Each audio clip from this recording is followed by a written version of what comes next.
These are the last moments of Peter Wrighton. He can be seen here in a shop buying items before taking his dogs out for a walk. He was an avid dog lover and used to take his dogs out on the same route every day. In August of 2017, Peter went to walk his dogs as normal, but he would never return. His body was found 3 miles outside of East Tarling by the B1111. After his body was found, his injuries were so severe and catastrophic that police initially believed that he was killed by a large animal. In reality, Peter was stabbed 45 times by 24-year-old Alex Palmer, who was an ex-Royal Marine. Peter was 83 years old. A manhunt was soon underway, and there were multiple witnesses who may have seen something at the scene.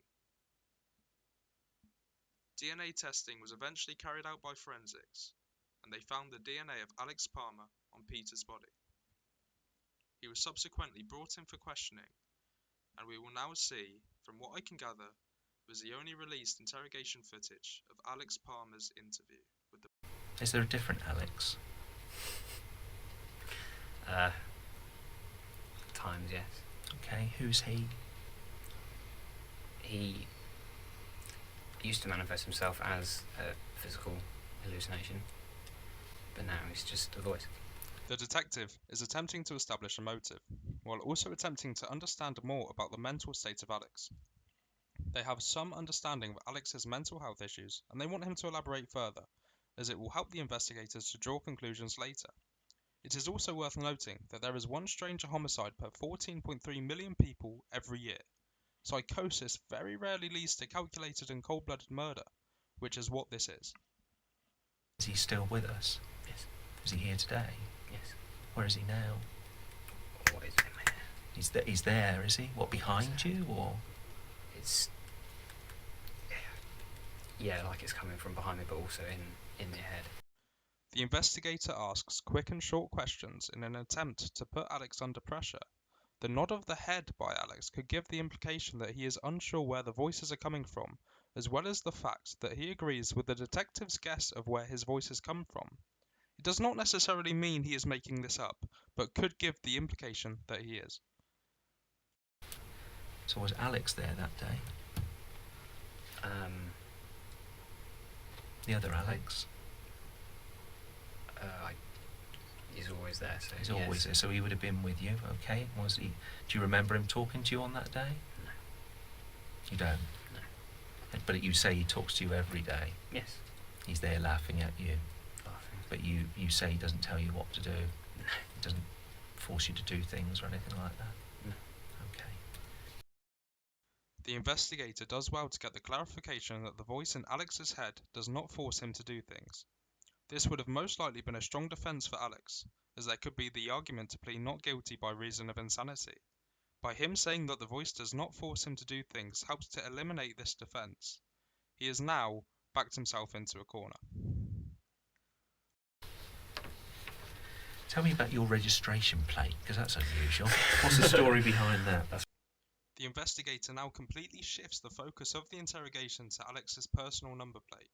You'll be able to see how Alex's body language changes as he feels more at ease with this line of questioning. This may be one of the only points in the interrogation where he can feel more at ease and tell the truth. My Catholic grandmother-in-law keeps saying. It was what, just with the 666? Yeah. Okay. So how did you come by that registration plate? My mum got it for my birthday. Okay, so is there any significance to the numbers? No, just No. I'm a little devil. And she's just... Was that the joke, was it? Picture yourself in Alex's shoes. You're being interrogated over the savage murder of an 83-year-old man. You'd be unlikely to explain the joke that you're a little devil in the same way Alex does, who laughs on 3 separate occasions. Additionally, Alex responds that there is no significance to the numbers, and then explains the significance of the numbers. Alex is most likely under a lot of mental strain at this point in time, which will reduce his ability to think and respond properly. As I said, the EFIT was prepared from a description. Have a look at that. What would you say about that? That's a pretty good likeness. Okay. What sort of knife is it, Alex? The one you see there. Alex was in the Royal Marines. He would have known the type of knife that this was, and avoids directly answering the question. This is done to betray his ignorance of the knife, but just comes across as suspicious. This is not a difficult question to answer, and an innocent subject would most likely describe what type of knife it was and what its general purpose is. What's its purpose? To look good.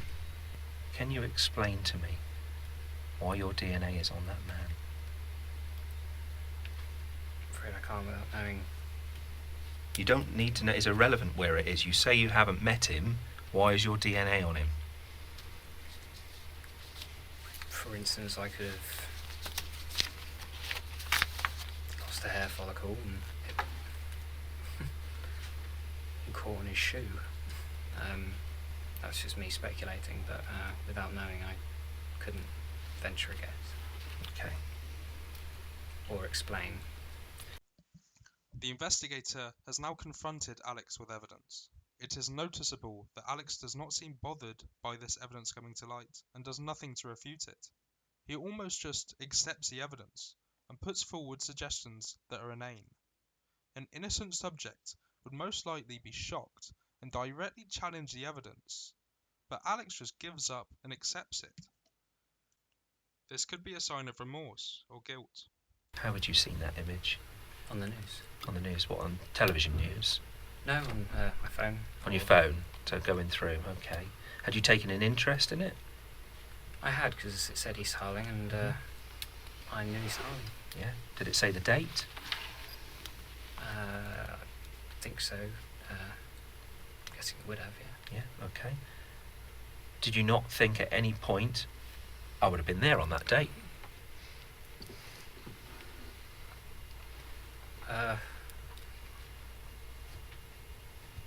No, I didn't think about it. Do you not think to yourself, actually, I was down in the woods at that point, I better phone in and let the police know? And say what? Say I was there. As other people have been doing, many hundreds of people have been doing, phoning in about this murder. Yes. That's normal behaviour, isn't it? To phone in, I was there. Either you saw something or didn't see something. So what? Can you tell me why you didn't phone in? I didn't think about it. See, I would suggest to you there's nothing random about it. You have an interest in knives and weaponry and militaria. You have an interest in dissection, in killing. The investigator now piles on the pressure, referring to Alex's interests and hobbies. He is now making an accusation that Alex went out to deliberately murder. Again, Alex seems defeated and does very little to defend himself. The investigator will stop Alex from talking multiple times during this stage, which further adds pressure and makes Alex feel as if he is backed into a corner. Additionally, the investigator is making his feelings clear towards Alex. He wants Alex to know that there is very little doubt in anyone's mind that he committed this crime. The aim of this strategy is to gain a confession by further pressuring the subject, making them feel like they have little choice but to confess to the crime committed. This strategy is best utilised where there is irrefutable evidence, of which the police already have. It's not random. No, but it's... You've got an interest, haven't you? I do. You have a fascination, don't you? I do. There's nothing random about that, Alex. No, but it's... You collect weapons, you own weapons, you've been in the forces, you know the tactics. To me, it just seems... You know how to kill somebody, don't you? Alex is now under immense amount of pressure and wants to ease the pressure coming from the investigator, and may think that admitting his fascination and interest in weaponry and dissection is the best way to do this. But this gives the investigator one foot in the door. He's got Alex to admit a fascination with knives and weaponry, and now needs him to admit murder. Notice a laugh when the investigator mentions that he knows how to kill someone. This could be Alex reliving the event. Alex's behaviour does not make him look innocent, It is not what we'd expect from an innocent subject. He's in a state of acceptance, not challenging any allegation, nor refuting any claim. Awfully You've been convincing. trained.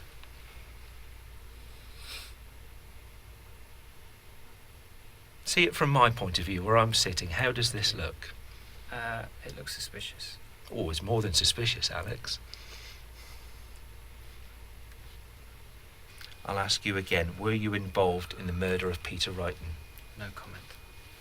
No comment is obviously not an admission of guilt, but taking the circumstances into account, this makes Alex look guilty.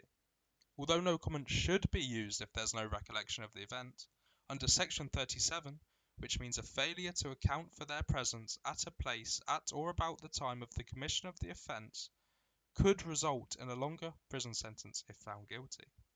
If Alex had admitted the crime in the interview, he may have received a shorter sentence.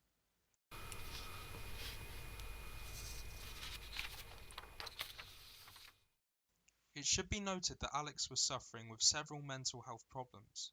It's no secret that many people who leave the military end up with issues such as PTSD and anxiety.